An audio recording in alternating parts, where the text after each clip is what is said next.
Gemini, hi, welcome to Mr. Queen PH. At ito ang inyong weekly reading for March 24 to 30, 2025.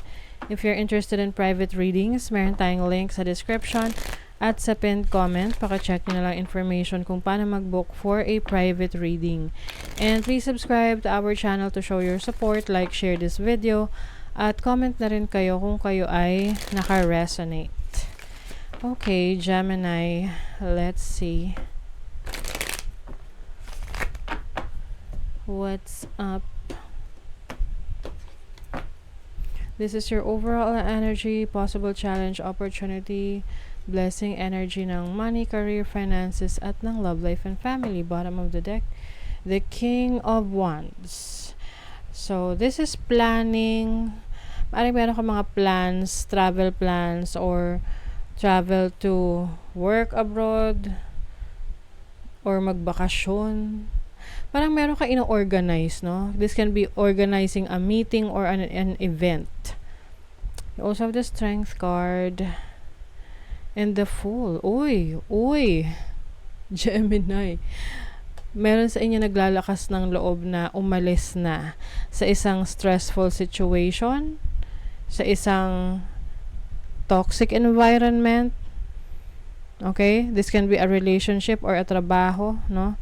So ngayon, dati kasi pwedeng iba sa inyo natatakot kayo na may baguhin or natatakot kayong umalis or natatakot kayong umalis sa comfort zone nyo. But now, you have the strength, no? Lakas ng loob to finally do it.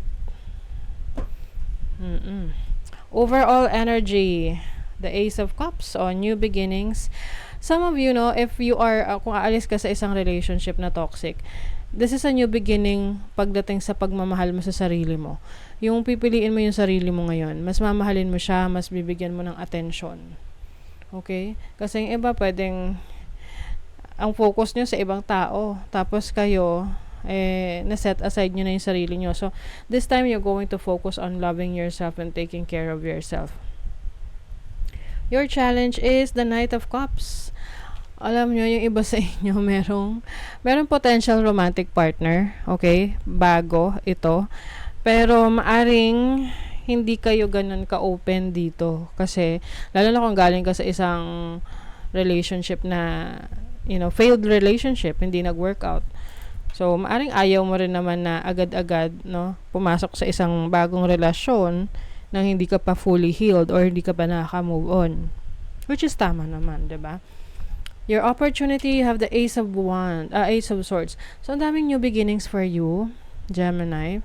This can be a creative idea, eureka moment, meron kang realization na ito pala yung solusyon sa sitwasyon mo, sa trabaho mo, or sa mga gusto mong i-pursue sa buhay.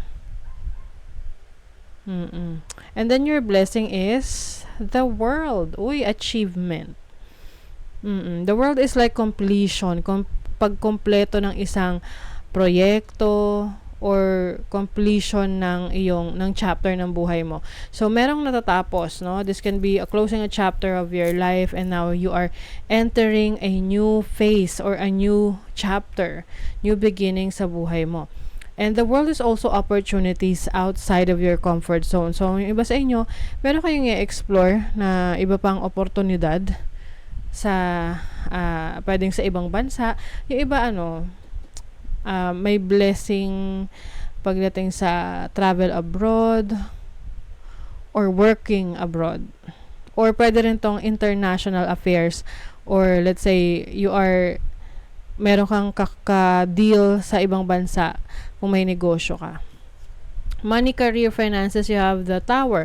So, iba sa inyo, ang inyong ile-let go or iiwanan ay ang isang trabaho, career, or business na hindi na applicable sa'yo or hindi na aligned sa mga goals mo. And yung iba sa inyo, talagang parang gusto nyo talaga magsimula muli, no? Parang clean slate. And then your love life, Queen of Cups. Yeah, this is loving yourself, taking care of your needs. Kasi minsan, inuuna na natin ang ibang tao. But this time, bibigyan mo ng pagmamahal, tender loving care ang iyong sarili. You deserve it.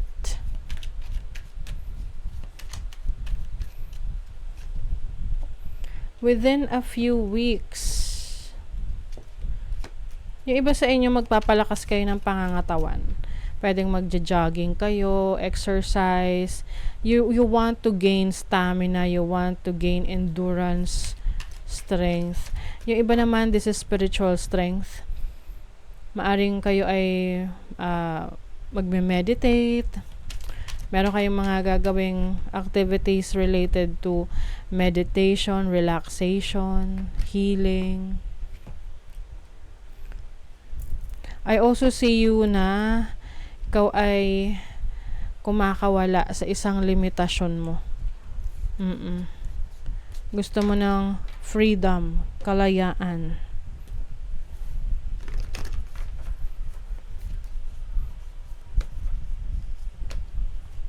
Debilitated o meron discomfort. I think yung discomfort na yun, yung sinasabi ko sa inyo na stressful na situation sa buhay mo, toxic environment, na gusto mong alisan, gusto mong iwanan.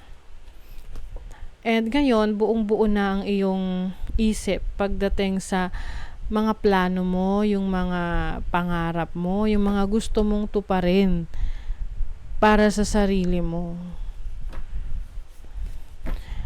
Some of you are going to tap into your creativity, yung talento mo, yung skill set mo, lalo na kung hindi mo yung nagagamit. Alam mo, may talento ka doon, tapos parang ano lang, kinakalawang.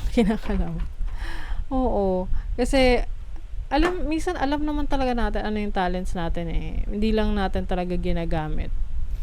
Maybe because hindi siya practical, o parang feeling mo hindi mo na kailangan gawin. But give it a chance. Bigyan mo ulit ng pagkakataon. Spiritual maintenance, be your own caretaker. O, diba? Ikaw ang mag-aalaga sa sarili mo.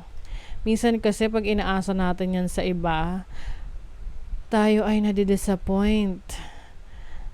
So, might as well na asasahan mo yung sarili mo para hindi ka ma-disappoint. Kung ma-disappoint ka man, sarili mo naman yun. 'Di ba? Be your own caretaker. And I think this is related rin sa na-experience mo na stress, na anxiety, depression, some of you. Kaya you are into meditation. Approach the situation with a light heart. Trusting your instinct, no? Minsan alam na natin kung ano yung dapat natin gawin eh. Na kailangan iwanan mo na yung sitwasyon na yan, or kailangan dito sa direksyon na tong tahakin mo, 'di ba? So, follow your gut, follow your instinct, kasi hindi ka magkakamali dyan. So, that is your reading, Gemini. Thank you so much. See you again.